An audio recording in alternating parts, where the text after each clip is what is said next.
विजय anatomy के निर्देशन में बने फिल्म शक्ति थिरुमंगा।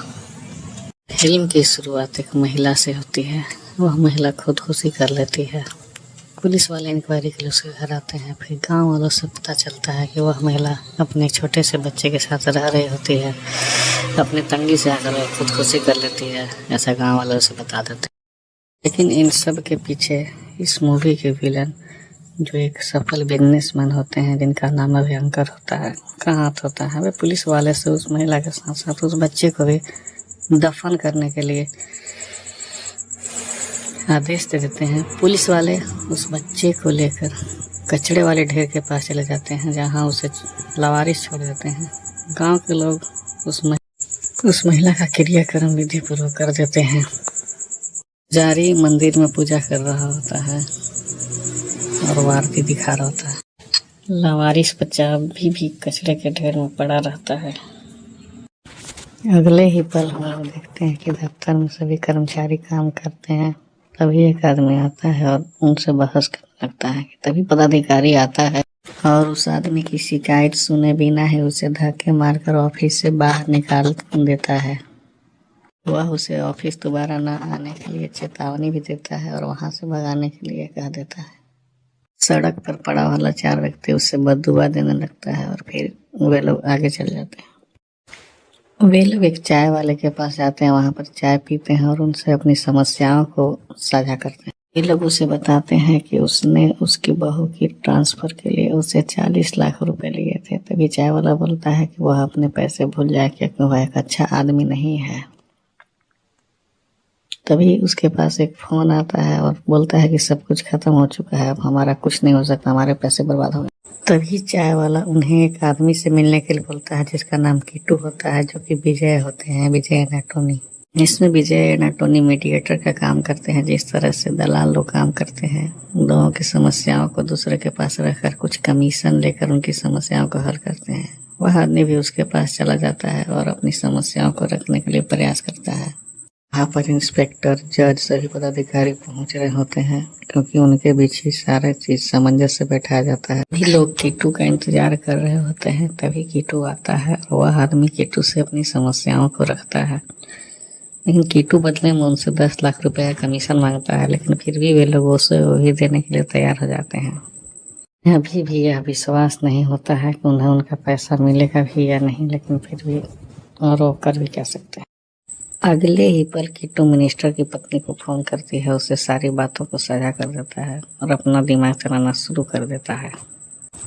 मिनिस्टर को सारी बातों का पता चल जाता है और वह अपने साले पर नाराज हो जाता है। फिर अपने साले से क्या कहता है कि सारी घटना बताया। फिर उसने सारी घटना बता दी। इसके बाद वह अपने साले पर बहुत ज्यादा गुस्सा करता है और उसे धक्के मार के घर से बाहर निकाल देता है और कहता है कि जाकर उसकी सारी रकम वापस कर दे, वरना अच्छा नहीं होगा। इसके बाद तुरंत ही वह उसका साला वहां जाता है और उसके 40 लाख रुपए उसे लौटा देता है और कहता है कि हमसे गलती हो गई, क्षमा कर दीजिएगा। लेकिन किट्टू कुछ अच्छे काम भी करता था, जैसे किसी का नामांकन करवाना, किसी की शादी में सहायता करना और भी अच्छे अच्छे काम करता था। वह अपने पैसों का बहुत ही सही ढंग से उपयोग करता था। गरीबों को दान किया करता था, बच्चों की पढ़ाई के लिए खर्च करवाता था। एक बार वह जा ही रहा था कि अचानक से देखता है कि इंस्पेक्टर कुछ गरीब लोगों को तंग कर रहा है। तभी वह इंस्पेक्टर के पास जाता है और उसे एक थप्पड़ मार देता है। थप्पड़ मारने के बाद उसे उसकी औकात दिखाने के लिए बोल देता है और फिर वहां से चला जाता है। इंस्पेक्टर ही बोलता है कि मैं इसका बदला लेकर ही रहूंगा और चाहे जो कुछ भी हो जाए। बिजनेसमैन के घर पर बहुत ही बड़ी पूजा होती है, जिसमें लगभग बहुत सारे पैसे खर्च हुए होते हैं। किट्टू महिलाओं को स्वरोजगार उपलब्ध कराने के लिए परमिशन लेने के लिए जाता है। उसे परमिशन ही मिल जाता है। इसके बाद वह चाय की टपरी पे चला जाता है, जहां उसकी नज़र बिमला पर पड़ती है। बिमला कहीं पर आवेदन की होती है, जहां पर उसके पैसे कुछ डूब जाते हैं। वह अपना पैसा मांगने के लिए जाती है और उसका पति, जो कि उसे तलाक देकर वहां से छोड़ देता है, वह परेशान रहती है। किट्टू रास्ते से जा ही रहा होता है कि तभी उस कॉलोनी में एक बच्चे के मरने की सूचना उसे प्राप्त होती है। किट्टू तुरंत ही उस बच्चे के घर चला जाता है, जहां पर उनसे सारी बातों को पूछता है। तभी जानकारी मिलती है कि उसके बच्चे को मारा गया है। किट्टू उस बच्चे को मारने वाले व्यक्ति के खिलाफ प्लानिंग तय करता है और एक इंस्पेक्टर को बुलाकर एक अच्छे बच्चे को खोजने के लिए कहता है। वह इंस्पेक्टर को 12-13 साल के बच्चे को खोजने के लिए कहता है और बोलता है कि उसे उस बदले में मुंह मांगी रकम दी जाएगी। बदले में सिर्फ उसे उस व्यक्ति को मारना है जिसने बच्चे की हत्या की थी। इंस्पेक्टर वैसे बच्चे को खोज लेता है।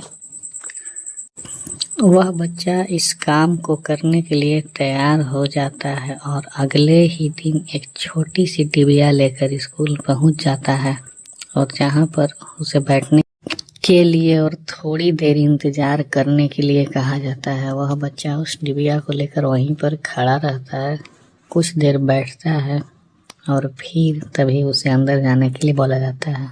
वह अंदर जाते ही उस डिबिया से अपना हथियार निकालता है और उस प्रिंसिपल को जिसने बच्चे की हत्या की थी उसे जान से मार डालता है। लेकिन जैसे ही इंस्पेक्टर को पता चलता है कि मरने वाला व्यक्ति बहुत बड़े बिजनेसमैन अभयंकर का साला है तो वह डर जाता है और डर के किट्टू के पास पहुंच जाता है। इधर अभयंकर को यह पता ही नहीं चल पाता है कि इसके पीछे किसका हाथ है और वह परेशान रहता है। उसने अपने साले के सारे क्रियाक्रम तो कर दिए पर चिंतित रहता है। किट्टू अपनी प्लानिंग करते रहता है ताकि कैसे इससे बचा जाए, कैसे इसको निपटा जाए। अभयंकर सारे पुलिस पदाधिकारियों को यह कहता है कि किसी भी तरीके से चाहे जैसे भी हो उसके हत्यारे को खोज निकाला जाए और पुलिस इस काम में जुट जाती है। तभी बिमला किट्टू के यहाँ कुछ काम खोजने के लिए आती है। किट्टू उसे काम दे देता है और वह उससे एक कमरा भी खोजती है। किट्टू उसे एक अपना कमरा भी दे देता है जहाँ पर बिमला रहती है। रहते रहते दोनों के बीच धीरे धीरे प्यार का रिश्ता बढ़ने लगता है। दोनों एक दूसरे को चाहने लगते हैं। किट्टू कभी बिमला के हाथों का खाना भी खाते रहता है और दोनों के बीच प्यार बढ़ते जाता है। बिमला अपने काम को भी करती रहती है और मन ही मन किट्टू को पसंद करती रहती है। किट्टू भी उसे मन ही मन पसंद कर रहा होता है और दोनों अपना काम बखूबी निभा रहे होते हैं। तभी धीरे धीरे इनका प्यार और ही बढ़ता चला गया और किट्टू ने यह निर्णय लिया कि वह अब बिमला से शादी करेगा और उनके बीच का यह प्यार का रिश्ता बहुत ही जल्द शादी में तब्दील होने वाला होता है। और वो दिन आ जाता है जब ये लोग शादी करके एक दूसरे का साथ निभाने की कसमें खा लेते हैं और साथ में रहने लगते हैं। कि तभी किट्टू के पास एक व्यक्ति आता है और वह अपने काम के बदले में किट्टू को 200 करोड़ रुपए का ऑफर देता है। किट्टू शुरू में इस काम को ना करता है लेकिन बाद में उसकी बातों से राजी हो जाता है। किट्टू इस काम को करने के लिए अब गांव में चला जाता है जहां पर गांव के एक एमएलए के यहाँ पर पहुंचकर इसका सारा प्लानिंग तय करता है और धीरे धीरे करके इसमें वह आगे बढ़ता चला जाता है। रकम बड़ी थी इसलिए उसका काम भी इस बार बड़ा ही था। पार्टी के लोगों में यह बात फैल जाती है कि वह एमएलए उनके विरुद्ध है और वो पार्टी के लोग उस एमएलए को मरवा देते हैं। किट्टू यहाँ से अब खिसक जाता है और वह अपने पुराने घर क्यों चला जाता है। इधर अभयंकर को यह पता ही नहीं चल पाता है कि हो क्या रहा है। अभयंकर यह नहीं पता चलता है कि इसके पीछे कौन है। इधर उस आदमी का काम पूरा होता है और बदले में वह किट्टू को 200 करोड़ रुपए पहुंचा देता है। किट्टू उस रुपए को गिन रहा होता है तभी उसे जानकारी मिलती है कि उसकी पत्नी जो कि गर्भवती हो चुकी है उसके बच्चे की मां बनने वाली है। उसकी खुशी दोगुनी हो जाती है, वह और भी ज़्यादा खुश हो जाता है। फिर उस आदमी को नुकसान हो जाने के कारण वह किट्टू से अपने पैसे वापस लेने चला जाता है और उसका कमीशन काटकर उससे वह पैसे लेकर चला जाता है। अभयंकर अपने दोस्तों के साथ पार्टी कर रहा होता है कि उसके दोस्त उससे सभी बातें बताते हैं कैसे किट्टू उसका नाम लेकर सारे कामों को करता है और बहुत ही बड़ी कमाई कर रहा होता है। अभयंकर इस बात से बिल्कुल अवगत नहीं था, उसे कुछ भी पता नहीं होता है। लेकिन अभयंकर को जैसे ही इसकी जानकारी मिलती है वह उसके पीछे बहुत बड़ी पुलिस फोर्स को उतार देता है, एक बड़े पदाधिकारी को उतार देता है और बोलता है किसी भी हाल में उसे पकड़ कर उसके पास ले आया जाए। कैसे उसने इतना बड़ा घोटाला उसके नाम पे कर दिया। इधर किट्टू अपनी पत्नी के साथ इस जगह को छोड़कर भाग जाता है और पुलिस उसकी तलाश कर रही होती है। पुलिस को यह जानकारी मिलती है कि किट्टू किस तरह से अलग अलग लोगों से अलग अलग काम के लिए अनेकों तरीके से पैसे ऐंठता था और उसने बहुत सारे पैसे कमाए, चाहे मिनिस्टर हो, चाहे कोई भी हो, चाहे इंस्पेक्टर हो, सभी से वह पैसे मांगता था, मतलब उसकी कमीशन होती थी। पदाधिकारी इस बात से बिल्कुल ही परिचित पहले नहीं थे। जब उन्हें इनकी जानकारी मिलती है तो और भी खोजबीन चालू कर देते हैं, यहाँ तक कि सीएम से भी उसके पैसे कमीशन के रूप में लिए गए थे। इधर अभियंकर सारे पदाधिकारियों पर दबाव बनाते रहते हैं कि जल्दी से उसे पकड़कर उसके सामने खड़ा कर दिया जाए। पुलिस अधिकारी किट्टू के अन्य साथियों को धीरे धीरे पकड़ना शुरू कर देते हैं और उसे प्रताड़ित करना भी शुरू कर देते हैं ताकि उन्हें किट्टू का पता चल सके। इधर किट्टू के पीछे सारे पुलिस और गुंडे पड़े हुए थे। किट्टू गुंडों से लड़ ही रहा था, उनसे झगड़ ही रहा था और भागने की कोशिश कर ही रहा था कि तभी पुलिस वाले उसके पीछे आ जाते हैं और उसे चारों तरफ से घेर लेते हैं और घेर कर उसे पकड़कर अभियंकर के पास लेकर चले जाते हैं। यहाँ अभियंकर सारे पुलिस अधिकारियों से बोलता है कि किसी भी तरह से उससे सारे पैसे निकलवाया, उसने पैसों को कहाँ छुपाया है इसका पता करें। तभी अभियंकर को यह पता चलता है कि वह वही लवारिस बचा था जिसे पुलिस ने कचड़ों के ढेर में फेंक दिया था। विजय ने यह बताया तो वही बच्चा था जिसे पुलिस वालों ने लवारिस की तरह कचड़े के ढेर में फेंक दिया था। किट्टू बड़ा होकर अभियंकर से बदला लेने की सोचा था। उसकी पत्नी को ही पुलिस वालों ने पकड़ लिया था, पकड़कर उसे भी बंदी बना दिया गया था।